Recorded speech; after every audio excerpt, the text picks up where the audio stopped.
Welcome back, Fear Fiends, to another voyage of discovery of the horror delights available for free on YouTube. Today we look at Creature features. Creature from Black Lake is a 1970s regional horror film capitalizing on the Bigfoot and Fouke monster craze. Two anthropology students from the University of Chicago, Pahoo and Rives, travel to the remote Louisiana-Arkansas border to document the aggressive Fouke monster. They are met with skepticism from Sheriff Carter but find help from locals like Joe Canton, who shares horrifying accounts of the creature's brutality.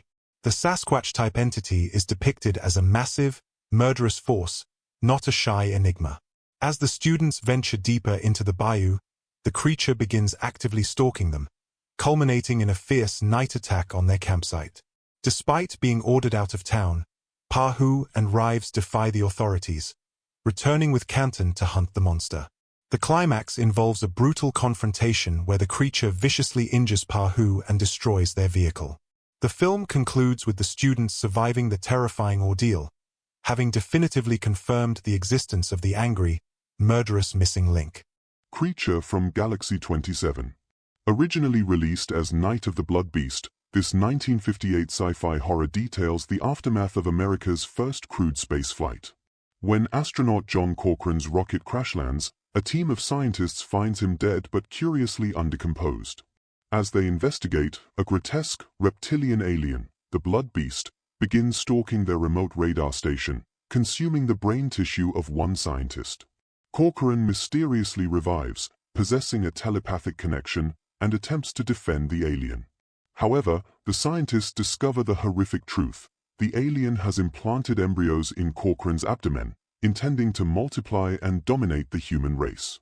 The creature, having absorbed knowledge, chillingly explains its goal of forced salvation through domination. Realizing he is a pawn in an invasion, Corcoran commits suicide to prevent the alien embryos from hatching. The remaining scientists destroy the Blood Beast with explosives, but its dying warning promises that others of its species will return to conquer humanity. Voodoo Island stars Boris Karloff as Philip Knight, a famous professional skeptic hired to scout an uncharted South Pacific island for a luxury resort. His mission is complicated by the previous vanishing of an entire crew, with the lone survivor returning in a catatonic state. Knight and his investigative team reluctantly set sail, expecting to debunk mere superstition. Upon landing, they quickly discover the reports are horrifyingly real. They encounter a hostile indigenous population practicing genuine voodoo, but the core creature feature threat comes from the island's killer flora. The environment is dominated by deadly, man-eating plants, massive, carnivorous monsters that provide several shocking moments. As members of Knight's party are systematically killed by either the native zombies or the rapacious vegetation, the staunchly skeptical Knight is forced to confront a world beyond his scientific understanding. The film transforms into a frantic fight for survival against mystical and monstrous forces, forcing Knight to prevent the island's dark secrets from reaching the outside world. They Came from the Ether is a modern, independent sci-fi horror film centered on a desperate, Faustian bargain. John Henry, a struggling salesman, accepts an alien visitor's offer of advanced technology in exchange for his assistance with mysterious human experimentation. His rapid success draws the attention of Detective Mike Washburn, who is investigating a surge in missing persons reports. Washburn's diligent police work uncovers connections between the disappearances and the increasingly erratic John Henry, leading the detective toward the horrifying revelation of the extraterrestrial presence. The film reveals that the creatures from the ether are not peaceful. They are engaged in a massive, calculated conspiracy to control and dominate the human race. The creature elements focus less on large beasts and more on the infiltration and body horror associated with an intelligent, unseen enemy operating in the shadows. The narrative explores themes of moral decay and humanity's fragility against a technologically superior, ruthless invader. The final act sees Washburn racing to expose the conspiracy and halt the alien-facilitated experimentation. Gallery of Horror, also known as Dr. Terror's Gallery of Horrors, is a low-budget 1960s anthology horror film, hosted by John Carradine, who introduces 5 macabre segments loosely connected by themes of vengeance and the supernatural. The first tale, The Witch's Clock, involves a couple buying a haunted mansion in Salem, whose sinister past is brought to life by a strange visitor. The second story, King of the Vampires, follows a police inspector pursuing a serial killer dubbed King Vampire, a clear reference to Jack the Ripper. The third segment, Monster Raid, centers on a man who dies from an overdose, only to return as a gruesome, reanimated zombie seeking revenge on his widow and her lover. Next, Spark of Life deals with a scientist dangerously obsessed with forbidden experiments involving reviving the dead, echoing the Frankenstein myth. The final story concludes the collection with another cautionary tale of supernatural retribution. Despite its low-budget effects, the film offers varied creature-centric terror. Creature, 2019, is an acclaimed independent short film that explores the terrifying fusion of psychological distress and supernatural horror, specifically examining how an emotional struggle can manifest as a literal monster. The film centers on a married couple who move into a new house, hoping the fresh start will help them mend their strained relationship. However, their attempts to connect are quickly derailed when an ambiguous, evil presence begins to invade their lives and their home. The creature itself is often interpreted not as a traditional, tangible beast, but as a chilling metaphor for the husband's deep, paralyzing depression and potential suicidal ideation.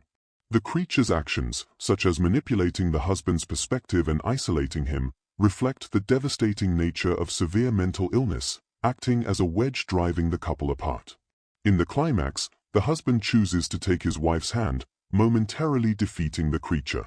The ending is intentionally melancholic, suggesting that healing is a long, slow process. The San Francisco Bay Attack, clip from It Came from Beneath the Sea, 1955. This is a key sequence from the classic 1955 Ray Harryhausen creature feature, It Came from Beneath the Sea. The film's premise is that atomic bomb testing in the Pacific has mutated a massive, deep-dwelling, radioactive octopus, driving it to the surface in search of food. After sinking ships, the giant cephalopod targets San Francisco. The Navy, led by Commander Pete Matthews, attempts to intercept the monster with an electrified net, but the creature proves too powerful. The clip focuses on the monster's brutal rampage through the city.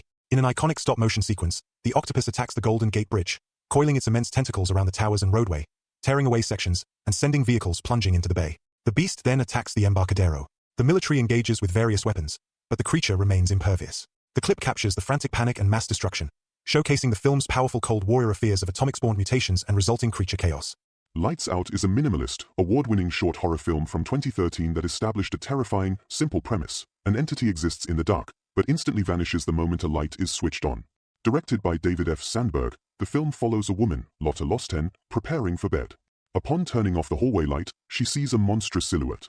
She repeats the action, watching the creature fade in and out until it suddenly appears inches from her face, demonstrating its lethal speed in the dark.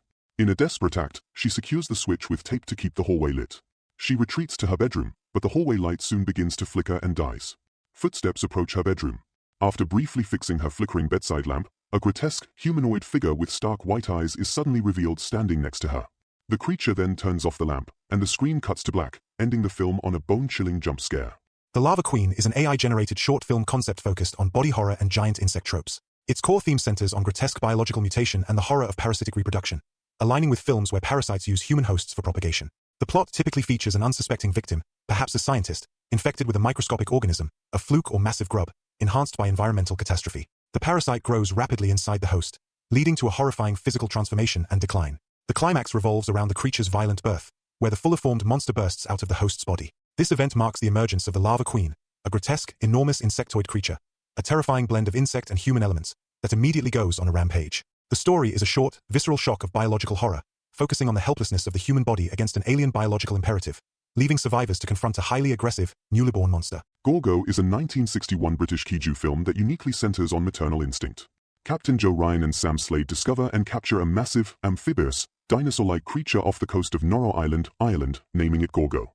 Ignoring warnings that the creature is only an infant, they sell Gorgo to a promoter for exhibition in London, showcasing mankind's hubris. Their actions prove catastrophic when a second, far larger creature, Gorgo's mother, sometimes called Ogra, emerges from the sea, immune to conventional weapons, relentlessly searching for her offspring. The climax is a masterclass in large-scale destruction as the colossal mother monster advances up the Thames into London, demolishing iconic landmarks like Tower Bridge and Big Ben. Her singular goal is reunion, not random destruction.